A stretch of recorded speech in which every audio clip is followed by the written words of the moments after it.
इसका आंसर कई लोगों को अच्छा भी लगेगा और कई लोगों को बुरा भी लगेगा। जिस इन्वेस्टमेंट में आपको रात की नींद बहुत अच्छी आए वो बहुत अच्छा होता है। 100 साल जीना है तो आप सिगरेट पीना चालू कर सर।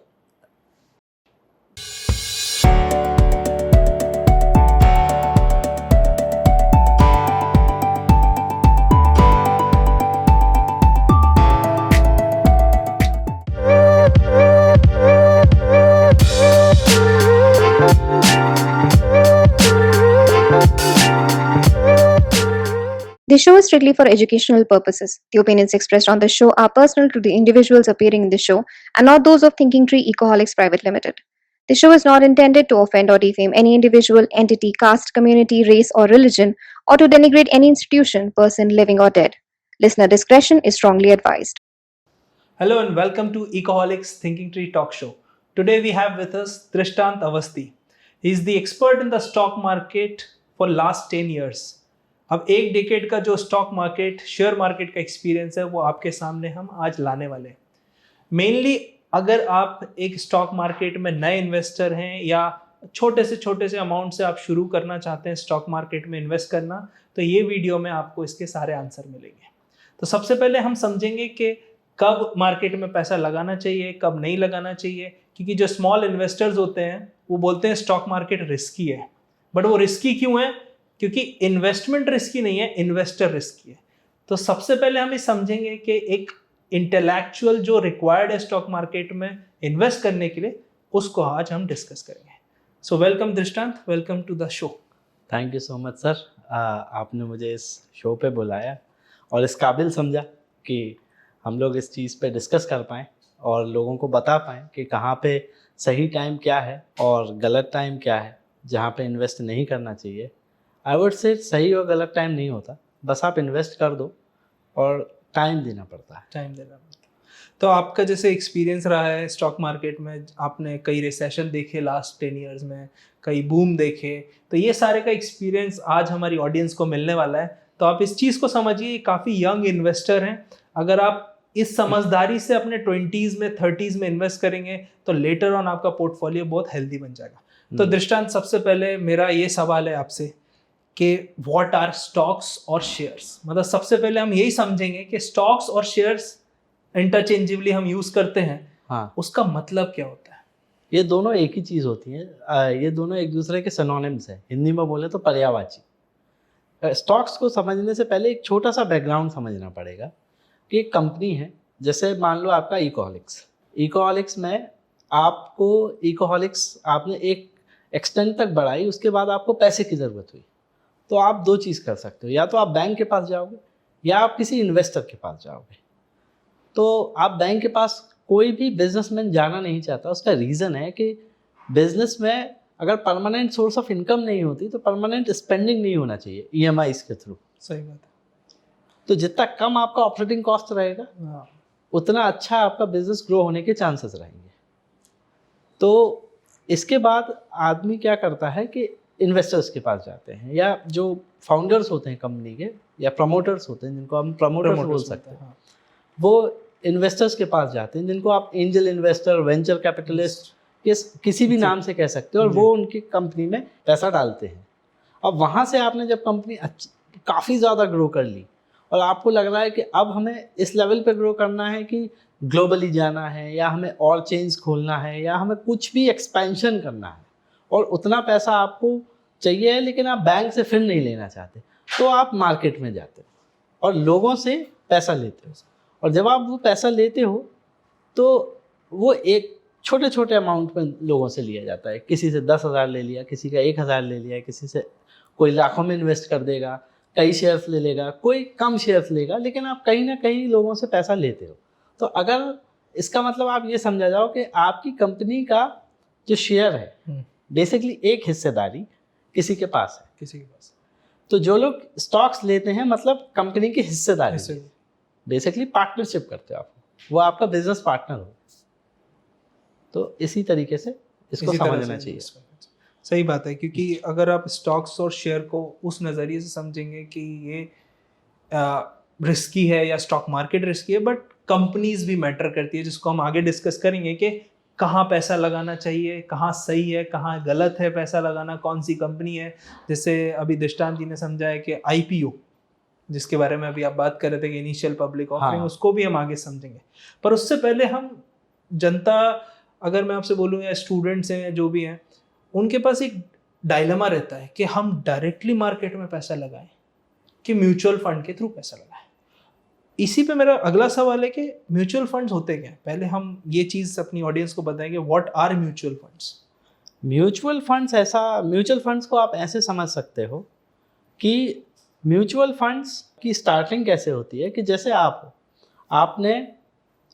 एक फंड हाउस बने या आप AMC हो, आपने एक फंड बनाया कि मुझे मेरा एक कॉर्पस वैल्यू बनाया, AUM कहलाता है।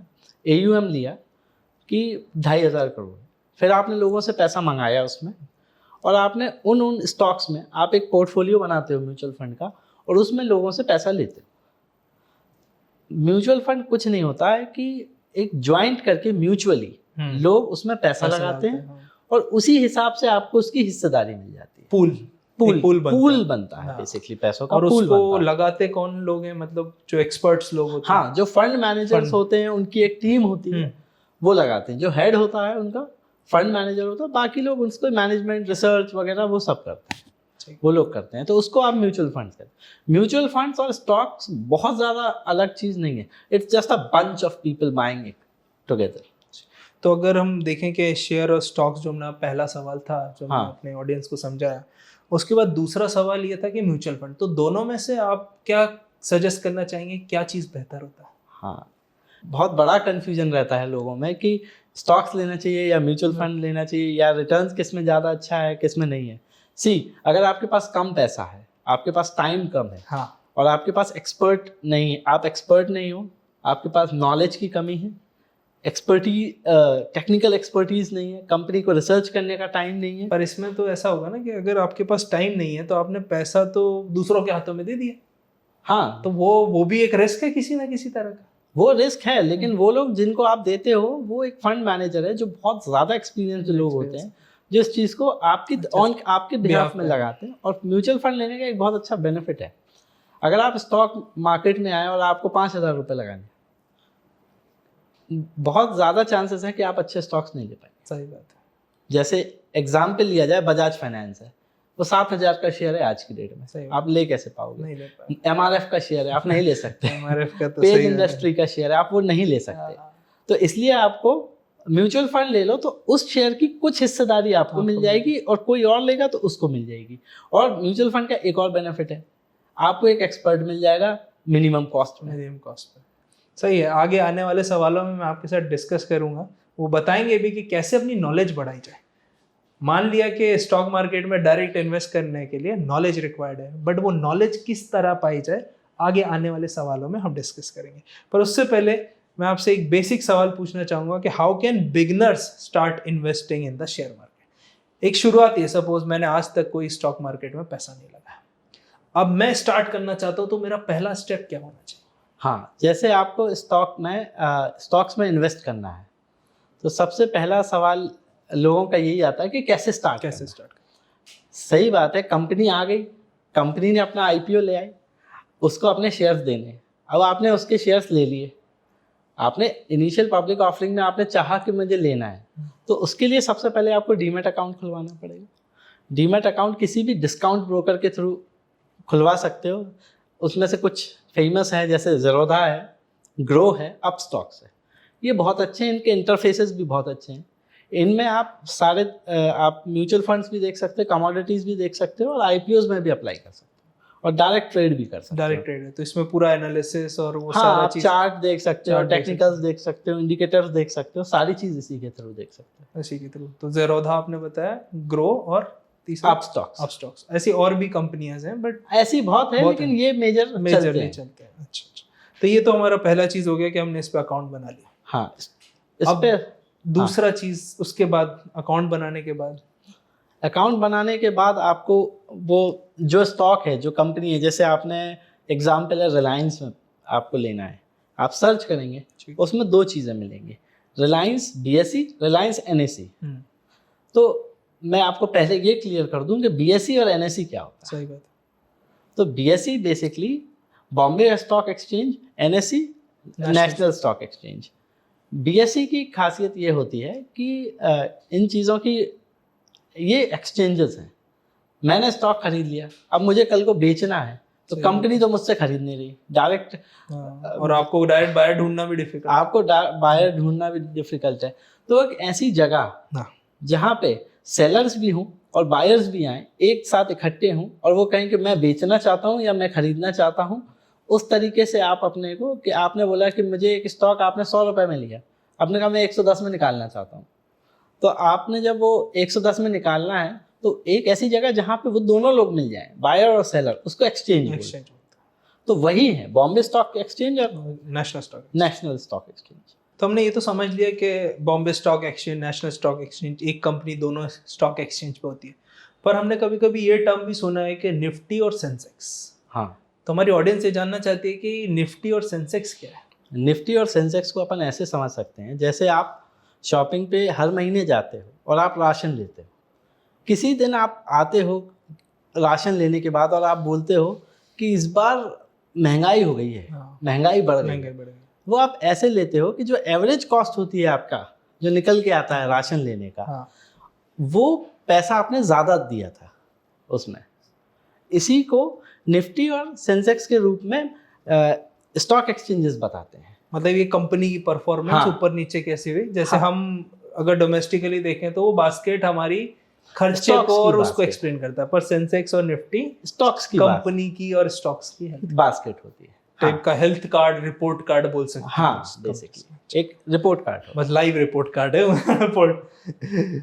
तो अभी तक हमने ये बेसिक चीजें तो समझ ली कि शेयर मार्केट क्या होता है और स्टॉक क्या है, फिर उसके अलावा म्यूचुअल फंड्स, इन्वेस्ट कैसे करें।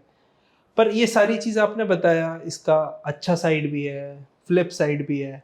बट अगर मैं आपसे पूछूं कि क्यों शेयर मार्केट का नाम बुरा है, वाई शेयर मार्केट है द बैड नेम, तो इसके आंसर में मतलब इसका जवाब क्या होगा या इसका एक्सप्लेनेशन क्या है? इसका एक्सप्लेनेशन ये है कि जितने भी लोग आते हैं वो बिना एक्सपर्टीज के आते हैं, बिना पढ़े आते हैं और बिना नॉलेज के आते हैं। उसके बाद एक सबसे बड़ा ड्रॉबैक जो वो लेके आते हैं वो है अनरियलिस्टिक एक्सपेक्टेशंस अपनी मनी के साथ। उन लोगों ने कहीं ना कहीं किसी दोस्त से ये सुना होता है कि उसने स्टॉक मार्केट में पैसा लगाया था तो उसने एक स्टॉक 100 रुपये का लिया था और 1000 रुपये कमा लिया एक दिन में। इस तरीके से जब लोग आते हैं तो उनको एक आध बार तो आप हिट कर जाते हो, लेकिन एक स्टॉक आपने लिया 1000 रुपये का, अब आपने उसमें पैसा लगाया, वो 5000 का आपने बेच दिया, अब आपका ओवर कॉन्फिडेंस आ गया। सही।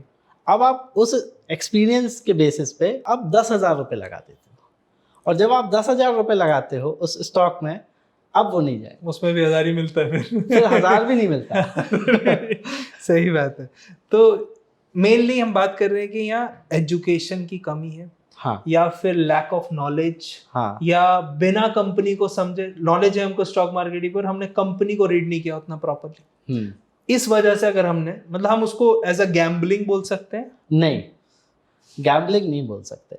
अगर आपने कंपनी के अच्छे से फंडामेंटल्स पता है, आपको पता है कि, एक एग्जांपल लेते हैं, आपको पता है कि कल को ईवी में गवर्नमेंट बहुत स्कीम्स ला रही है और चाह रही है कि कन्वेंशनल फ्यूल से हम इलेक्ट्रिक फ्यूल की तरफ, इलेक्ट्रिक व्हीकल्स की तरफ शिफ्ट करें, तो उसके लिए आपको ऐसे स्टॉक्स ढूंढना चाहिए जो फ्यूचर में काम आए। लेकिन अगर आप ये बोलो कि फ्यूचर में ईवी आएगा, जो कि हमारे गवर्नमेंट भी जिस पे काम कर रही है, लेकिन आपने स्टॉक ले लिया और आप दूसरे दिन देखने लगे कि ईवी का स्टॉक नहीं बढ़ रहा, स्टॉक नहीं बढ़ रहा, अरे वो future is like 5 year 10 years, तो आप स्टॉक भी 5 ईयर्स 10 ईयर्स के लिए लिया।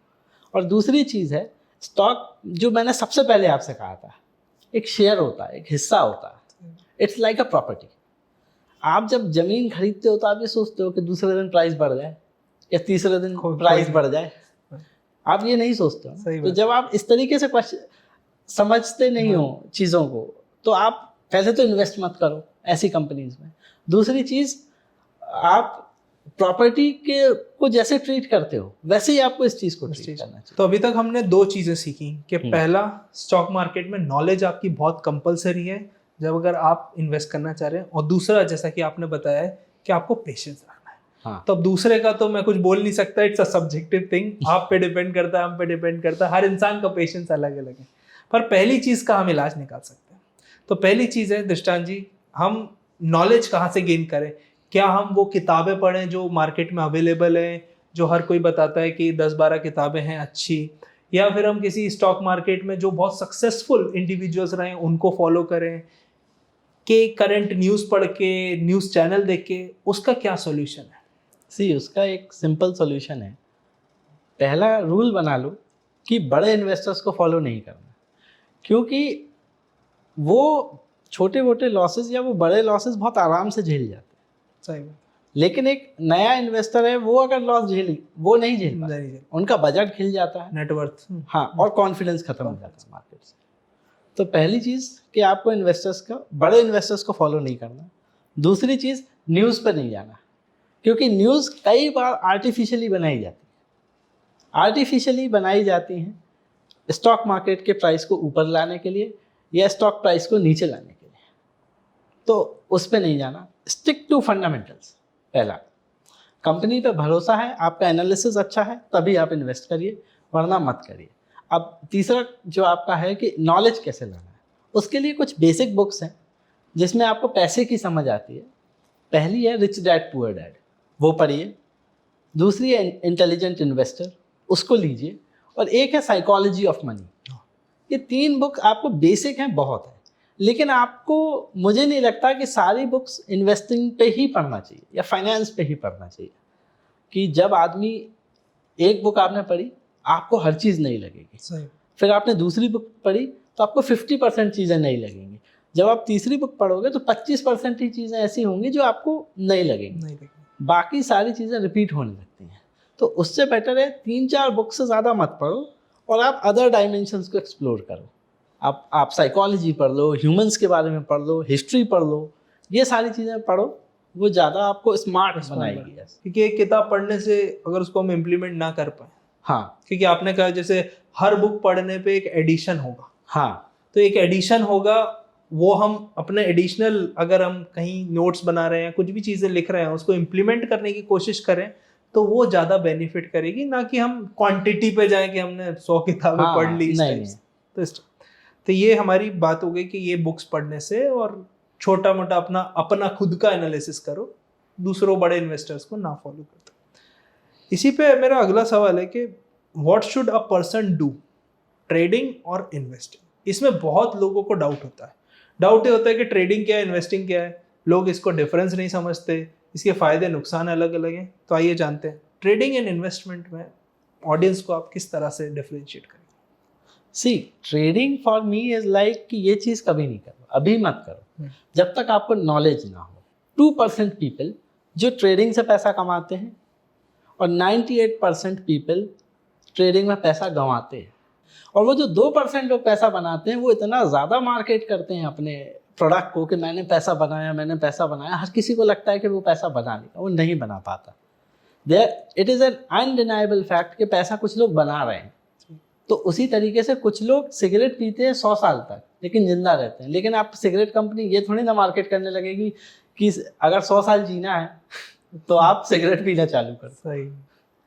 तो इस मामले में ये डिफरेंस है कि आपको समझना होगा, ट्रेडिंग में कई बार हमको एक्सपोनेंशियल गेन्स हो जाते हैं, हाँ, पर वो एक्सपोनेंशियल गेन्स बहुत स्मॉल परसेंटेज ऑफ लोगों को ही होते हैं, बहुत ज़्यादा स्मॉल परसेंटेज। वहीं से हम बात करें, एक बहुत डिबेटेबल टॉपिक रहता है हमेशा, हमारे पास कितने ही पैसे हों पर हम सोचते हैं कि स्टॉक मार्केट में लगाना ज़्यादा बेहतर है या रियल एस्टेट में। तो ये सबसे बड़ी डिबेट रहती है कि real estate versus stock market. तो इस पे आप क्या कहना चाहेंगे कि कौन सा बेहतर इन्वेस्टमेंट है, या अगर डिफिकल्ट है चूज करना तो उनके मेरिट्स डीमेरिट्स क्या सोच सकते हैं? सी, ये एक बहुत अच्छा क्वेश्चन है, and this is one of my favourite questions. जो कोई भी पूछता है कि मैं प्रॉपर्टी ले लूँ या स्टॉक मार्केट में पैसा लगाऊं या म्यूचुअल फंड ले लूँ, मैं कुछ भी करूँ, मैं करूँ पेपर एसेट और रियल एस्टेट। हाँ, पेपर एसेट और रियल एसेट में क्या करना है, उसका आपको ये समझना पड़ेगा कि जो प्रॉपर्टी का इन्वेस्टमेंट होता है इंडिया में खासकर, वो पर्सनल इन्वेस्टमेंट होता है, इमोशनल इन्वेस्टमेंट होता है। घर आपका कितने का हो गया है आप निकालोगे नहीं, भले ही वो 10 गुना हो जाए, सही बात है, लेकिन स्टॉक निकाल दोगे आप, क्योंकि घर के साथ इमोशन अटैच होता दूसरी चीज़ ये होती है, अगर अपन प्योरली इकोनॉमिक्स के बेसिस पे देखें, आप तो एक इकोनॉमिस्ट हो ही, इकोनॉमिस्ट और फाइनेंस के बेसिस पे अगर कैलकुलेट करें तो स्टॉक मार्केट हमेशा बेटर रहता है। लेकिन आई वुड सजेस्ट जिस इन्वेस्टमेंट में आपको रात की नींद बहुत अच्छी आए वो बहुत अच्छा होता है। तो आई वुड सजेस्ट कि प्रॉपर्टी इन्वेस्टमेंट ज़्यादा बेटर रहता है। उसका पहला रीज़न ये है, वो लेस लिक्विड होता है। हाँ, अगर मैंने आपको एक प्लॉट दिला दिया और मैं डेली व्हाट्सएप पे आपको सुबह शाम मैसेज भेजूं कि आज आपकी प्रॉपर्टी के रेट 10 लाख थे और लेकिन ख़त्म हुए 9,50,000 पे, दूसरे दिन मैं भेजूं कि आपका प्रॉपर्टी प्लॉट का रेट 9,50,000 से स्टार्ट हुआ, 9,25,000 पे बंद हुआ, फिर पता चले दूसरे दिन फिर 8 लाख हो गया, ये हाई चांसेस कि आप एक हफ्ते में वो पैसा निकाल लोगे और उस प्लॉट को बेच दोगे। प्रॉपर्टी का इन्वेस्टमेंट आदमी को पैसा ज़्यादा इसलिए दे जाता है क्योंकि उसमें आप डिसिप्लिन रहते हो, हाँ, होल्ड करके रखते हो। हाँ, उसका रीज़न है होल्ड करने का। एक तो आपका इमोशनल इन्वेस्टमेंट होता है, दूसरा एग्जिट हार्ड होता है। सही बात है, आसानी से कोई आपको लेस लिक्विड आपने जैसे बोला, आपको बायर नहीं मिलेगा, और दूसरा एक बटन पे आप बेच नहीं सकते, आपको बहुत सारे काम करने पड़ेंगे सही बात। उसके लिए। तो लेस लिक्विडिटी में और जो डिसिप्लिन है उससे आप उतना ज़्यादा पैसा कमा लोगे जितना आप स्टॉक मार्केट में नहीं कमा पाओगे। सही बात है, वो मतलब वो आपको आउट ऑफ कंपल्शन आपको होल्ड करने के लिए कहते हैं। हाँ, और रियल एस्टेट में तो कई बार ये भी होता है कि जैसे स्टॉक में अगर हमारा पोर्टफोलियो ग्रो ही नहीं हो रहा है, हाँ, हम देखें कि 3 महीने से एक ही है, पर हाँ, कई तो बार आप ऐसा निकाल होता है दोगे। प्लॉट का प्राइस भी सेम ही रहता है जब से कई खरीदा साल है। सेम रहता है। जैसे फ्लैट, अगर आप देखो, फ्लैट को ऑब्वियसली रियल एस्टेट नहीं बोल सकते, पर फ्लैट का प्राइस ऑलमोस्ट आपको वही मिलता है जब आप खरीदते हो और सेल करते हो। हाँ, तो उस मामले में स्टॉक मार्केट बेहतर। तो अगेन ये थोड़ा बिहेवियरल क्वेश्चन है, आपके अमाउंट ऑफ इन्वेस्टमेंट पे डिपेंड करता है और आपकी रिक्वायरमेंट पे डिपेंड करता है। अगला सवाल, जैसे कि बात करें कि हमने ये सारे चीज़ सीख ली कि कैसे एक बिगनर स्टार्ट करेगा स्टॉक मार्केट में, कैसे क्या क्या स्टेप्स हैं, क्या बुक्स हम पढ़ें। अगर मैं आपके एक्सपीरियंस को इसमें लेके आऊँ, क्योंकि व्यूअर्स हमारे देख रहे हैं वो अभी तक ये चीज़ें समझ गए हैं कि एग्जैक्टली कैसे स्टेप बाय स्टेप होता है, पर जो आपको अभी सुन रहे हैं और आपका एक 10 साल का एक्सपीरियंस स्टॉक मार्केट में, उसको अगर मिलाया जाए तो ऐसी कौन सी टिप्स हैं जो आप अपने व्यूअर को बताना चाहेंगे जिससे वो इन्वेस्टिंग स्टार्ट कर सके? कुछ रूल्स हैं स्टॉक मार्केट के। पहला ये है कि डाइवर्सिफिकेशन करो अपना, लेकिन ओवर डाइवर्सिफिकेशन भी नहीं करना है। पहला डाइवर्सिफिकेशन कैसे करना है, 8 से 10 स्टॉक्स, पूरा पैसा एक स्टॉक में मत लगाओ और बहुत ज़्यादा भी पैसा डाइवर्सिफाई मत करो कि आपने 35 स्टॉक ले लिए, 40 स्टॉक्स ले लिए। 8 से 10 स्टॉक इज़ फेयर इनफ, जो आपको एक अच्छा सस्टेंशियल रिटर्न दे देंगे। स्टॉक मार्केट को ऐसे समझ लो आप कि आपने मूवी बनाई या एक एक्टर ने मूवी बनाई, एक प्रोड्यूसर ने मूवी बनाई। उस मूवी में सबसे पहले उसने किसी को कास्ट किया, सपोज करो आप रणवीर सिंह को कास्ट किया, तो जो डायरेक्टर ने सबसे पहली मूवी रणवीर सिंह के साथ करी थी उसने ज़्यादा पैसा कमाया होगा या जो रिसेंट जो कर रहा है वो ज़्यादा पैसा कमाया? ऑब्वियसली रिसेंट ना। क्यों? क्योंकि Ranveer Singh has proven his worth. तो लोग जो प्रूवन स्टॉक्स हैं उनमें पैसा ना लगा के नए एक्टर्स में पैसा लगाते हैं। समझिए, just to diversify and for unrealistic gains. Unrealistic gains. दूसरा, रिसर्च अच्छे से नहीं करते, एनालिसिस अच्छे से नहीं करते। तीसरा कि आपको वो स्टॉक्स भी रखने हैं जो नए एक्टर्स हैं, जैसे मूवी में नए एक्टर्स भी होते हैं, वो भी रखने हैं, लेकिन उनकी क्वांटिटी कम रखनी है। विनर्स ज़्यादा रखने हैं, वो कम रखने हैं। एक और चीज़ देखते हैं, लोग नहीं करते हैं इस चीज़ को, कि अगर आपने एक स्टॉक लिया, सपोज करो एक स्टॉक लिया, आपने बहुत रिसर्च किया, एनालिसिस किया और उसमें आपने पैसा लगा दिया। आपके 10 स्टॉक लेने की कैपेसिटी है ना, आप 2 स्टॉक से चालू करो, let that stock come up. जो आपने सोचा है, जो आपने एनालिसिस करी है, वो सही होने दो। आपको महंगा लेना पड़ेगा, ले लेना, लेकिन थोड़ा उस स्टॉक को बढ़ने दो, उसको थोड़ा सा परफॉर्म करने दो, फिर ज़्यादा पैसा लगाया जाता है। सही बात है, मतलब ग्रोथ, छोटा छोटा ग्रोथ छोटा मेजर छोटा करते, छोटा माइलस्टोन growth। अचीव करते जाओ। हाँ, एक चीज़ आप इस चीज़ को बेसिक ऐसे समझ सकते हैं, आयशर मोटर है, आयशर मोटर आईपीओ लाया, आपने उसका आईपीओ ले लिया, अब वो आयशर मोटर का एक शेयर 30,000 का चला गया, 5,000 का चला गया, कुछ भी चला है, अगर ओनर को पता होता तो वो लाता। अगर इकोहॉलिक्स का आपको आज मैं कहूँ कि आप, आई विश कि आपके साथ हो कि आपकी कंपनी 2 लाख करोड़ की एक दिन बन जाएगी, तो क्या आप आईपीओ लाओगे या आप अपनी हिस्सेदारी किसी को दोगे? तो ओनर तक को पता नहीं होता है कि उसकी कंपनी कैसे परफॉर्म करेगी फ्यूचर में। तो इन्वेस्टर को भी वैसे ही इन्वेस्ट करना चाहिए जैसे ओनर्स इन्वेस्ट करते हैं अपनी company. Invest like an owner, and small small milestone के साथ सक्सेस मिलती जाए। सक्सेस के साथ बढ़ाया जाता है। बड़ा कॉर्पस डाउट के साथ बनता है। दुनिया में जितने भी बड़े काम हुए वो डाउट के साथ हुए। इकोहॉलिक्स डाउट के साथ स्टार्ट हुआ होगा, आप कॉन्फिडेंस में हो गए ही नहीं। सही बात है, वो शुरू में तो हाँ, और कॉन्फिडेंस लापरवाही कराता है, और आपने लापरवाही करी और आप मार्केट से बाहर। सही बात है आपकी।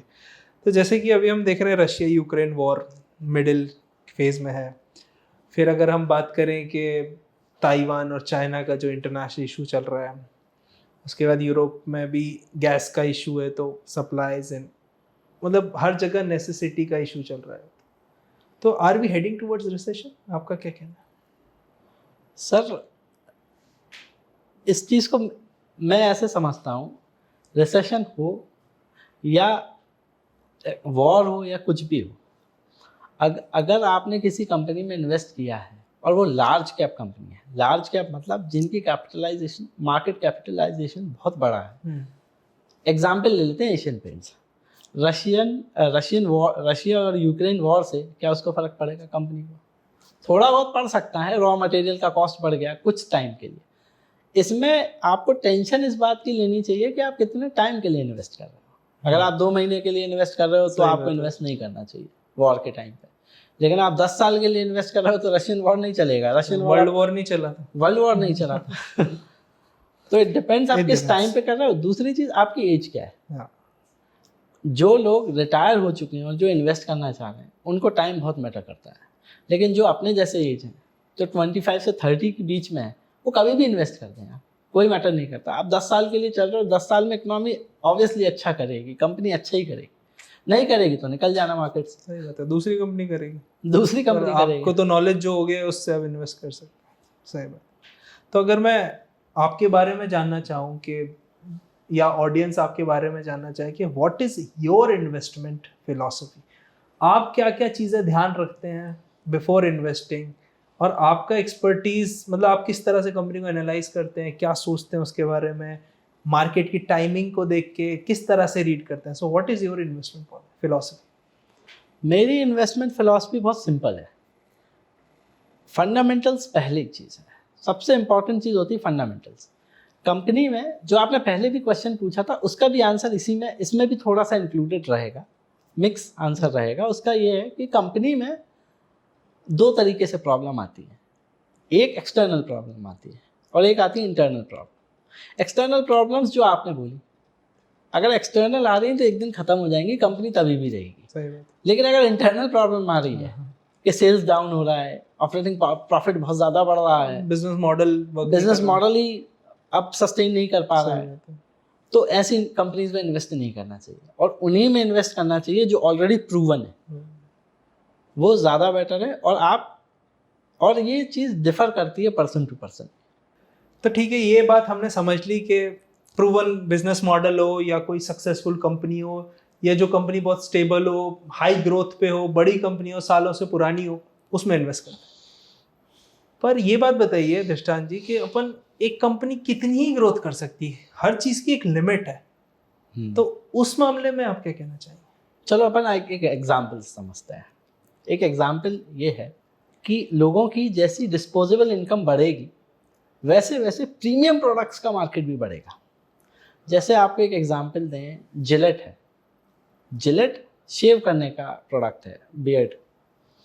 लेकिन आप ये समझिए जैसे जैसे लोगों की इनकम बढ़ती जा रही है वैसे वैसे वो जो रेजर होता है हाँ, वो ऐसे मूव करने लगा, ऐसे ऐसे मूव करने लगा और महंगा होता गया। और सही। जब वो रेजर को मूव नहीं करवा पाए तो उन्होंने कहा कि आफ्टर शेव लोशन ले लो, और जब वो भी लोशन नहीं ले पाए तो आपका ट्रिमर ले लो। तो जैसे जैसे डिस्पोजेबल इनकम बढ़ती जाएगी वैसे वैसे लोगों का कंपनियों का प्रीमियम प्रोडक्ट्स की तरफ रुझान बढ़ेगा, लोगों का रुझान बढ़ेगा, और प्रीमियम प्रोडक्ट्स का अगर मार्केट बढ़ेगा तो कंपनी का प्रॉफिट मार्जिन भी बढ़ेगा, और अगर प्रॉफिट मार्जिन बढ़ेगा वो बैलेंस शीट पे दिखेगा, और वो बैलेंस शीट पे दिखेगा तो स्टॉक प्राइस पे दिखेगा। इसका मतलब ये है कि सबसे ज़्यादा इम्पोर्टेंट चीज़ है यहाँ इनोवेशन कि कंपनी लगातार इनोवेट करती जाए। तो अभी हमने ये देखा कि एक कंपनी में इन्वेस्ट करने के लिए इतनी सारी नॉलेज की रिक्वायरमेंट है, बट अगर मैं जनता से भी पूछूं, ऑडियंस जो देख रही है आपसे भी पूछूं, या मैं अपने कॉलीग्स को देखता हूं, या मैं अपने फ्रेंड्स को देखता हूं, या मैं अपने छोटे भाई बहन को देखता हूं, आजकल सेविंग की हैबिट बहुत कम हो गई। अपनी जनरेशन या उससे आने वाली जो जनरेशन है या ये चल रही है उनकी सेविंग की आदत कम है। तो इसका क्या इम्पैक्ट? इसका क्या इम्पैक्ट है और ये इम्पैक्ट कैसे पड़ रहा है हाँ। जनरेशन पे, इस पे ज़्यादा अच्छे से अपन समझ पाएंगे। इसके लिए एक चीज़ समझिए कि capitalist knows that culture can be shaped through content, and content is influenced by power, and power is in the hands of capitalist. So इस चीज़ को ऐसे समझ सकते हो कि कैपिटलिस्ट जो हैं उनने ऐसे कल्चर बना दिया है, जैसे एक एग्जांपल लिया जाए होटल इंडस्ट्री का, ठीक है। यू डिजर्व अ वेकेशन, हाँ, यू डिजर्व अ वेकेशन कि वीकेंड पे स्टेकेशन का कॉन्सेप्ट Staycation। लिया है। अब आप स्टेकेशन करेंगे तो आपका पैसा नहीं बचेगा। सही बात है। दूसरी चीज़, या कैपिटलिस्ट कैसे कल्चर को इन्फ्लुएंस करते हैं, आप शुरू में जब आपके पापा या आपके दादाजी कहीं जाते थे तो वहाँ रिलेटिव्स के यहाँ रुकते थे, दोस्तों के यहाँ रुकते थे, या कोई जान पहचान का होता था उनके यहाँ रुकते थे, कि मुंबई गए, दिल्ली गए, इंदौर गए, या आप बैंगलोर गए, आप कहीं भी गए, आप अपने पास वालों के यहाँ रुकते थे, रिलेटिव्स के यहाँ रुकते थे। लेकिन अब आप नहीं रुकते। अब आप उनके यहाँ जाते हो, मिलते हो, लेकिन आप रुकोगे एक कोई होटल जिससे उनकी प्राइवेसी इन्फ्रिंज ना हो और आपकी प्राइवेसी भी ख़त्म ना हो। सही बात है। तो ऐसे कैपिटलिज्म ने आपके कल्चर को शेप करना चालू किया है, और उसी से वो नए इनोवेशन का नाम हाँ, देके कल्चर को शेप, इनोवेशन कल्चर को शेप कर रहे हैं। हैं। और दूसरी चीज, जैसे जैसे ये क्रेडिट कार्ड, सिविल स्कोर और फाइनेंशियल फिनटेक कंपनीज Fintech, का जो ग्रोथ होगी, वैसे वैसे आपको पैसा सेव नहीं करने दिया जाएगा, सही बात। क्योंकि एक हजारों लोगों का माइंड आपको पैसा कैसे खर्च कराना है इस पे खर्च कर रहा है। तो you are alone here, and और उसकी फिनटेक या एक ऐप की दूसरी साइड या एक टेक्निकल साइड पे हजार लोग खड़े हैं जो IIM से, साइकोलॉजी से लेके हर चीज आपके ऊपर ट्राई कर। तो ये बहुत ज़्यादा इम्पोर्टेंट है समझना कि डिसीजन किस हिसाब से लिए जाए। हाँ, तो अभी हमने समझा कि लोग सेविंग नहीं कर पा रहे, पर मान लीजिए कि हम सेव करना चाहते हैं बट हम कर नहीं पा रहे, आपने बताया कल्चर शेप हो गया। हाँ। पर आपकी एडवाइस एज एन एक्सपर्ट, आप ऐसी क्या एडवाइस देंगे जिससे हमारी सेविंग इंक्रीज हो और हम और ज़्यादा से ज़्यादा सेव कर पाए? हाँ, उसके लिए आप मान लीजिए आपकी सैलरी 1 लाख रुपए, तो आपको 3 चीज़ें डिवाइड करनी है कि आपकी नीड्स क्या है, आपके वांट्स क्या हैं, और इन्वेस्टमेंट का पैसा। तो पहली चीज़, आप अपने नीड्स को अलग करिए, फिर उसके बाद आप अपनी वांट्स को समझिए। वांट्स को कैसे आप चैनलाइज कर सकते हो या कैसे आप रियलाइज कर सकते हो ये वांट है। जब भी कोई चीज़ आप करोगे तो आपको हमेशा वो वांट शब्द आएगा। I want to have dinner in a restaurant, सही। I want to buy a new earphone, I want to get a new phone. इस चीज़ से आप समझ सकते हो कि ये वांट है। तो इस चीज़ को आप कैसे चैनलाइज कर सकते हो? पहला, नीड्स में आप अपना 30% खर्च करिए, वांट्स में आप कर सकते हो 40%। अगर आपको करना है तो आप 40%, या आप नीड्स में 40% कर लीजिए, वांट्स में 30% कर लीजिए, और जो रेस्ट 40% बचा वो इन्वेस्टमेंट में कर दीजिए। तो इससे आप रेस्टोरेंट भी जा पाएंगे और आप इन्वेस्ट भी हर साल, हर महीने कर पाएंगे। तो इसमें सबसे पहले हमें इन्वेस्टमेंट का निकालना चाहिए पैसा या नीड्स का? ये बहुत सही बात है। पहले नीड्स का निकालना चाहिए, फिर इन्वेस्टमेंट का निकालना फिर चाहिए, उसके bonds बाद बॉन्ड्स का निकालना चाहिए। एक बहुत लोग कहते हैं ना कि पहले अपना खर्चा निकाल लो, सही उसके बाद इन्वेस्ट करो। हाँ। आई वुड से कि पहले आप अपनी ज़रूरत निकाल लो और फिर इन्वेस्ट का निकाल लो, फिर खर्चा करो। फिर से अच्छा। सही बात है। बॉन्ड्स तो विश है, वो आज Bonds है, कभी कल नहीं चेंज खत्म हो होंगे। जाएंगे। तो जैसे अभी हम न्यूज़ में पढ़ रहे हैं कि बहुत सारे IPOs आ रहे हैं, है ना, LIC, जोमेटो, फिर उसके पहले भी और भी कई बड़ी बड़ी कंपनियों के IPOs आए, पेटीएम वन ऑफ देम। पर कई बार ऐसा होता है कि उसमें इन्वेस्ट करें ना करें, ये एक डिसीजन बहुत इंपॉर्टेंट होता है। हाँ, तो सबसे पहले मैं ऑडियंस की तरफ से जानना चाहूँगा, should we invest in IPOs? इसका आंसर आप खुद ही दोगे। आप खुद एक कंपनी हो, इकोहॉलिक्स एक बहुत अच्छी कंपनी है जो इंडिया की वन ऑफ द बेस्ट है, जो इकोनॉमिक्स में अच्छा काम कर रही है। अब आप ये बताइए, ये आपकी प्रॉपर्टी है, ये आपका एसेट है। अगर आप इसको बेचना चाहोगे, कल को इसकी हिस्सेदारी बेचना चाहोगे, तो आप ज़्यादा से ज़्यादा पैसे पे बेचना चाहोगे कि कम से कम पैसे पे बेचना चाहोगे? ऑब्वियसली ज़्यादा से ज़्यादा पे, क्योंकि आदमी तो अपनी वैल्यू ज़्यादा ही हाँ, आप बताएगा। भी चाहोगे ना आपकी हाँ, प्रॉपर्टी ज़्यादा से ज़्यादा सही पैसों में है। जाए, तो आप खुद खरीदना चाहोगे ऐसी चीज़ जो ज़्यादा से ज़्यादा पैसों पे मिल रही है? नहीं, क्योंकि आदमी रियल एस्टेट भी खरीदता है, स्टॉक भी खरीदता है, तो वो वेट करता है कि कब दाम कम होगा तब अपन। आपने खुद आंसर दे दिया अपने IPOs का, कि तो IPOs में IPOs लगाना चाहिए कि नहीं लगाना चाहिए। तो ठीक है, आपने बोल दिया कि IPO में इन्वेस्ट नहीं करना चाहिए, क्योंकि जो इशू करने वाला है वो महंगे से महंगा चाहता है और जो खरीदने वाला है वो डिस्काउंटेड चाहता है। पर अभी हाल ही में अगर देखें तो एक शू कंपनी कैंपस है, कुछ डिफेंस कंपनीज थी जिन्होंने अच्छा IPO इशू करवाया, तो उसके पीछे का क्या कारण था? उसके पीछे का ये कारण था क्योंकि वो पुरानी कंपनीज थी, वो प्रॉफिट मेकिंग कंपनीज थी। जो कंपनीज प्रॉफिट मेकिंग रहती उनके वो कई बार अच्छा करती हैं IPOs में। इट इज़ नॉट दैट कि आप IPOs में लगाओ ही नहीं, आप लगा सकते हो अगर अच्छी आपकी पसंद की कंपनी आ रही, जैसे CDSL आ रही। CDSL is a depository, stock market बढ़ेगा, स्टॉक में नए इन्वेस्टर्स आएंगे तो CDSL बढ़ेगा। वो एक अच्छी कंपनी है जिसका बिजनेस मॉडल बहुत सिंपल है। लेकिन अब न्यू एज स्टार्टअप्स जो हैं, जो IPOs लाते हैं और उनकी बैलेंस शीट नेगेटिव में है, आप देख लो क्या हाल हुआ। जोमेटो का देख लो, पेटीएम का देख लो, नायका का देख लो, कार ट्रेड का देख लो, आप लाइन से देखो न्यू एज स्टार्टअप्स को, बुरी तरह फॉल हो रहा है। क्यों? क्योंकि वो रिजल्ट ही नहीं दे पा रहे हैं, उनकी बैलेंस शीट माइनस में। तो क्या रीजन है? क्या वो जल्दी IPO ला रहे हैं या क्या कारण हो सकता है उसका? उसके कई कारण ये होते हैं कि कई बार जो मर्चेंट बैंक्स होते हैं उनको ये लगता है कि उनको अपना कोटा पूरा करना रहता है IPO लाने का।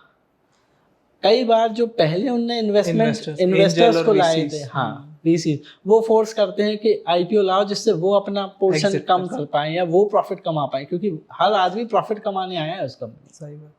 तो वो कंपनी में प्रॉफिट कमा पाए, तो इसलिए उन IPOs का रेट बढ़ा के लाया जाता है। और कई बार ऐसा भी होता है कि उन पर मार्केटिंग की खर्चा किया जाता है जिससे आपको दिखे कि IPO आया। आपको जोमेटो को IPO आया था, आपको सबको पता था। पेटीएम का IPO आया था, आपको सबको पता था। जोमेटो की ऐप पे था। आपको कैसे पता? क्योंकि कोई चाहता है आपको पता हो और आप उसमें पैसा लगाओ, जबकि वो लॉस मेकिंग कंपनी है। हो सकता है फ्यूचर में अच्छा करे, जब फ्यूचर में अच्छा करेगी तब इन्वेस्ट कर देंगे। वो जो अपनी फिलॉसफी है कि स्टॉक फंडामेंटल्स अच्छे होंगे तभी घुसना, नहीं होंगे बाद में महंगा ले लो स्टॉक, लेकिन फंडामेंटली अच्छा होना चाहिए। तो अभी जैसे हमने सेविंग्स की बात की कि आजकल की जनरेशन का सेविंग में कम इंटरेस्ट है, कम रुझान है, पर मेजर मनी मिस्टेक्स जो हम बोलते हैं, जो एक इंसान अपने 20s में करता है, वो क्या क्या हो सकती है आपके अकॉर्डिंग? पहला, लोग ये कहते हैं कि जब पैसा आएगा ना तब मैं पैसे के बारे में सीख लूंगा। सही बात है। मैं ये बोलूंगा, आप पैसे के बारे में नहीं सीखोगे ना तो पैसा भी नहीं आएगा। सही बात। तो पहले पैसे की समझ लाओ, तो जिस दिन पैसा आए उस दिन आप उसको मैनेज कर पाओ। जैसे एक बहुत पुराना एग्जाम्पल है कि किसी ने कौन बनेगा करोड़पति में बहुत पैसा जीत लिया था, लेकिन आज वो पूरा पैसा गंवा बैठे क्योंकि उनके पास नॉलेज नहीं थी। सही बात है। तो पहले आप नॉलेज लीजिए। दूसरा, कभी ब्लाइंड बेट पे मत जाओ कि किसी ने ये बोल दिया तो इसलिए पैसा लगा दिया, या किसी ने ट्रेडिंग टिप दे दी, या टिप्स बहुत चलती हैं इंस्टाग्राम पे, यूट्यूब पे कि ये वाला स्टॉक खरीद लो, ये वाला ये नहीं खरीदो। ये सब मत करो। तीसरी चीज़ जो लोग नहीं करते हैं वो है इंश्योरेंस लेना। हाँ, कि अभी मुझे क्यों हेल्थ इंश्योरेंस लेना चाहिए, या अभी मुझे क्यों किसी भी तरीके का इंश्योरेंस लेना चाहिए। इंश्योरेंस लो, एक तो आपकी एज कम है तो आपका प्रीमियम कम होगा, और दूसरा सिक्योरिटी होती है। सही बात है। तो इंश्योरेंस की बात की आपने, ठीक है। कई बार कंफ्यूजन होता है कि हम इन्वेस्ट करें या इंश्योरेंस, थोड़ा एक कहीं मतलब हेजिंग हो जाती है, सेफ्टी के लिए हो जाता है। तो why insurance is important? Insurance इसलिए इम्पॉर्टेंट है क्योंकि इंश्योरेंस आपको नहीं, आपकी फैमिली को बैक हेल्प करता है, बचाता है। Insurance is like a helmet to your family, इसलिए इंश्योरेंस लेना चाहिए। तो और दूसरी चीज़, इंश्योरेंस आपको एक डिसिप्लिन इन्वेस्टिंग करा देता है। एक इन्वेस्टिंग के मुकाबले कम कॉर्पस देता है, लेकिन दे देता है। इसी से याद आया कि हमने इंश्योरेंस देखा, हमने म्यूचुअल फंड भी देखा। तो इंश्योरेंस और म्यूचुअल फंड में आपके हिसाब से क्या मेजर डिफरेंस है, और क्या अगर हमारे पास एक लिमिटेड अमाउंट ऑफ रिसोर्सेज है तो वो हमको इंश्योरेंस में लगाना चाहिए या म्यूचुअल फंड? हाँ, ये बहुत अच्छा क्वेश्चन है। अगर आपके पास इंश्योरेंस नहीं है तो पहले इंश्योरेंस में लगाना चाहिए, और अगर बच जाए तब म्यूचुअल फंड में। क्योंकि इंश्योरेंस, जो मैंने आपको पहले बोला था, नीड्स, वांट्स और वो, insurance is your need, it is not your want और नॉट इन इन्वेस्टमेंट। तो आपको पहले कैटेगराइज करना पड़ेगा कि इंश्योरेंस नीड में आता है, सही। इन्वेस्टिंग बाद में होती है, पहले नीड कंप्लीट होती है। आपके बाद आपकी फैमिली का क्या होगा, ये चीज़ आपको ज़्यादा सोचने वाली बात। और दूसरी बात ये है, इंश्योरेंस के साथ म्यूचुअल फंड आप अभी नहीं लोगे, अगले साल ले लोगे, एक टाइम बाद ले लोगे, और आपका वहाँ से जर्नी चालू हो जाएगी। इंश्योरेंस की जब आपको ज़रूरत पड़ेगी ना, तब आप ये नहीं कह सकते कि मैं एक काम करता हूँ, एक दिन पहले से ले लेता हूँ। सही बात। क्योंकि अनसर्टेनिटी को भी मैनेज करना चाहिए। वैसे भी जैसे आप पॉलिसी लेते हैं उसका एक टाइम पीरियड होता है जब से वो इफेक्टिव होती है, तो वो चीज़ वो आप एक्सप्लोर कर लीजिए, अलग अलग कंपनी की एक्सप्लोर कर लीजिए, लेकिन लेना ज़रूर इंश्योरेंस। तो अब हम ये तो समझ गए कि इन्वेस्टिंग कैसे करना है। पर दृष्टांत जी, अगर कुछ लोग ट्रेडिंग में इंटरेस्टेड है, जैसे कुछ स्टूडेंट्स हैं, बच्चे हैं, वो ट्रेडिंग करना चाहते हैं, उनको उतना अमाउंट नहीं है, पेशेंस नहीं है, टाइम नहीं है, तो उनके लिए आपकी क्या टिप्स रहेंगी ट्रेड करने के लिए? जैसे आप स्विमिंग सीखते हो, तो पहली बार जब आप स्विमिंग पूल में जाते हो तो दो एंड होते हैं। सही। एक होता है डीप एंड, एक होता है शैलो एंड। तो आप पहले शैलो एंड में सीखना चालू करते हो, उसके बाद आप धीमे धीमे जैसे ही कॉन्फिडेंस शैलो एंड में आता है, फिर आप इस तरफ आना चालू करते हो, फिर आप डाइव भी मारते हो, फिर आप उसमें दुनिया भर के आप कलाबाजियाँ और ये सारी चीज़ें स्किल सीखते हो। ऐसे ही ट्रेडिंग में होता है। ट्रेडिंग में अगर आप पहले ही डीप एंड से उतर गए, मतलब ज़्यादा पैसे के साथ और ज़्यादा क्वांटिटी कंट्रोल में नहीं रखी, तो आप मुश्किल में। और अगर आप इस तरफ से उतरते हो कि आपके पास 1 लाख रुपए की ट्रेडिंग करनी, आप 10,000 से सीखो, 10,000 को पूरा डुबा लो, क्योंकि आप डुबा लोगे इवेंचुअली। तो आप पहले उसको डुबाइए 10,000 रुपये को, उससे खेल लीजिए जितना आप कर सकते हो। उससे आपको एक्सपीरियंस भी आएगा, आपको मार्केट का बिहेवियर भी समझ में आएगा, स्टॉक्स भी समझ में आएंगे, चार्ट पैटर्न्स भी समझ में आएंगे। चार्ट पैटर्न्स में एक खासियत होती है कि लोगों को लगने लगता है। आपने देखा होगा, कई लोग बात करते हैं, मुझे लगता है ये स्टॉक ऊपर जाएगा, मुझे लगता है ये स्टॉक नीचे जाएगा, या मार्केट मुझे लगता है ऊपर जाएगा। आपके लगने से नहीं होता। चार्ट में क्या दिख रहा है उससे ही होगा। आपके लगने की जीरो वैल्यू है कि आपको क्या लगता है। आपको फंडामेंटल्स अगर दिख रहे हैं कि खराब हो रहा है, तो you have to exit that stock. आपने शुरू में ही कहा था कि जो इंडाइसेस हैं वही अपना हेल्थ रिपोर्ट देंगे।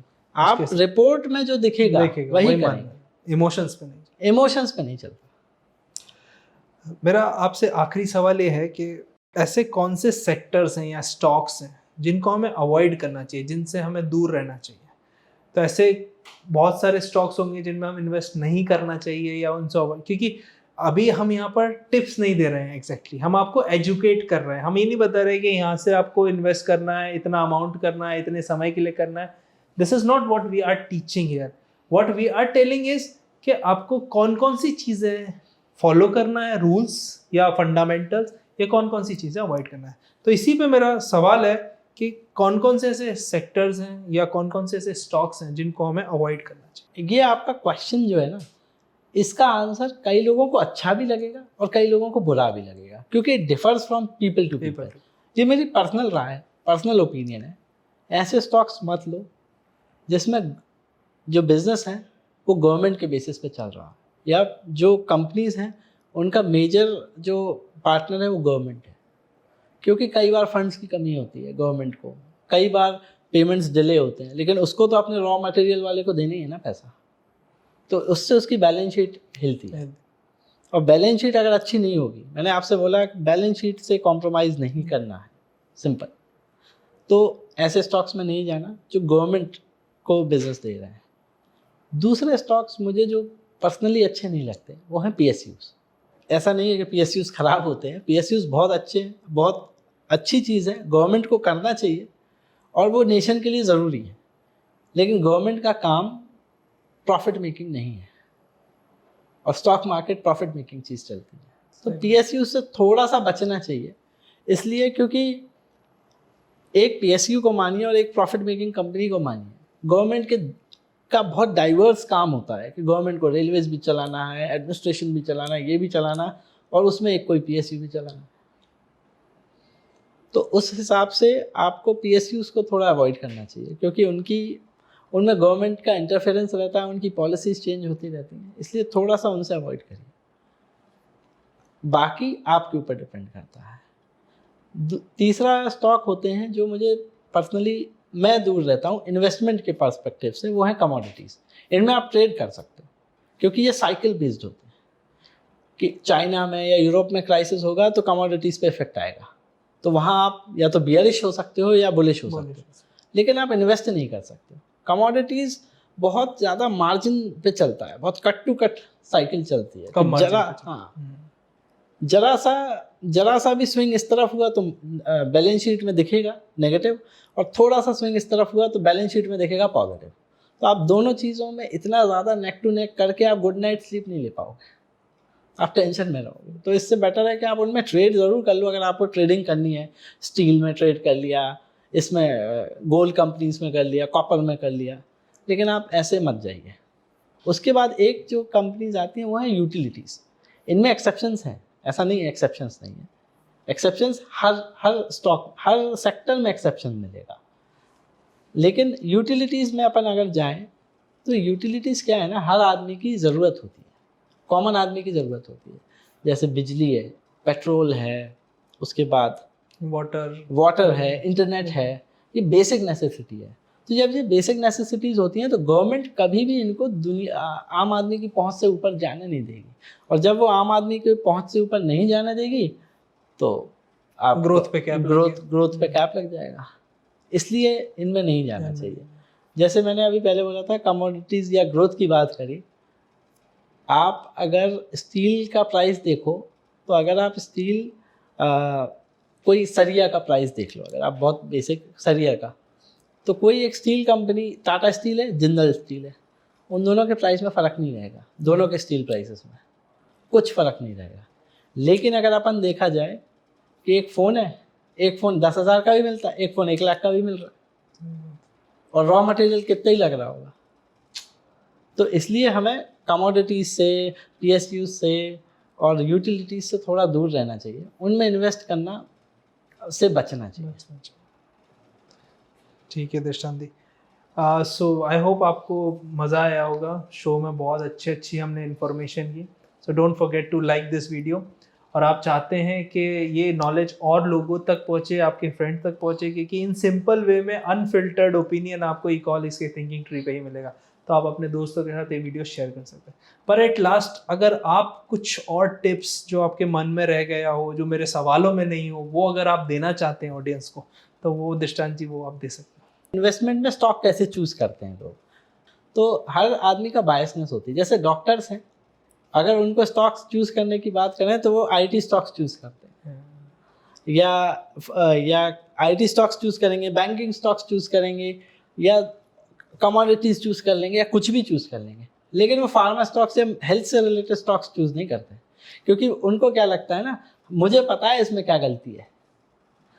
वैसे ही जो बैंकर होगा वो बैंकिंग स्टॉक चूज़ नहीं करेगा, जो IT वाला होगा वो IT स्टॉक चूज़ नहीं करेगा। आप इकोनॉमिस्ट हो, आप बैंकिंग स्टॉक्स चूज नहीं करोगे, क्योंकि आपको पूरे टाइम लगेगा कि बैंकिंग की हालत खराब है, रेपो रेट सही नहीं है, मनी रेट सही नहीं है और कंपनी की ग्रोथ नहीं होगी। सही बात।